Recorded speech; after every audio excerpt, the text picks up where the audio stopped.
चैत्र मास की कामदा एकादशी का फल क्या है, इस व्रत को करने से क्या लाभ मिलता है, इन सभी संदर्भों में हम आपको एक कथा सुनाएंगे। लेकिन उससे पूर्व हम आपको बता दें, इस दिन हमें मन क्रम वचन से एकादशी का व्रत करना चाहिए।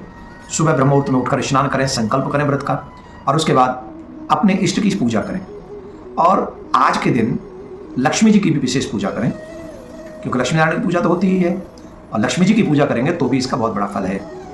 कामदा एकादशी से कहते हैं इससे प्रत्येक मनोकामना पूर्ण होती है, बड़े बड़े पाप जलकर भस्म हो जाते हैं। कामदा एकादशी के दिन लक्ष्मी जी की पूजा करने पर लक्ष्मी का अभाव हमारे परिवार में कभी नहीं रहता, तो इसलिए लक्ष्मी जी की भी पूजा करनी चाहिए।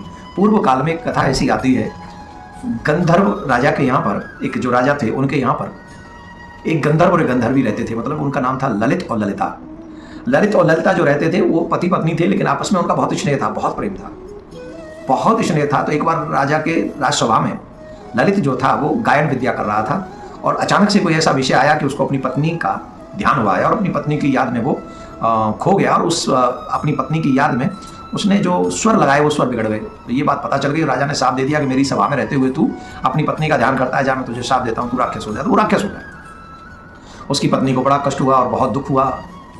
तो उसकी पत्नी ने एक बार श्रृंगी ऋषि से पूछा, तो उन्होंने कहा चैत्र मास की कामदा एकादशी आने वाली है, अगर तुम व्रत रखोगी और व्रत करके इसका पुण्य इसको दे दोगी तो ये अपने उस राक्षस की योनि से मुक्त हो जाएगा। तो ललिता ने यही किया, और वो उसको अपने पति मिल गए, और उसका पति जो ललित था वो पिशाच योनि से मुक्त हो गया। तो आप ये समझिए, कामदा एकादशी का व्रत करने से उसकी पिशाच योनि, राक्षस योनि मुक्त हो गई। तो हम लोगों के भी अनंत जन्मों के पापों को काटने की क्षमता इस एकादशी के व्रत में है, कामदा एकादशी के व्रत में है। मैं आप सभी से आग्रह करूंगा, 8 तारीख को कामदा एकादशी का व्रत रखा जाएगा, और इस समय बहुत सुंदर सुंदर योग भी बन रहे हैं, तो उन योगों का भी फल आपको मिलेगा। आप लोग 8 तारीख को कामदा एकादशी का व्रत करेंगे, और 9 तारीख को इस एकादशी का पारायण होगा। पारायण का समय 5:55 से आप पारायण कर सकते हैं, 8:55। तो ये 9 तारीख को पारायण का समय रहेगा।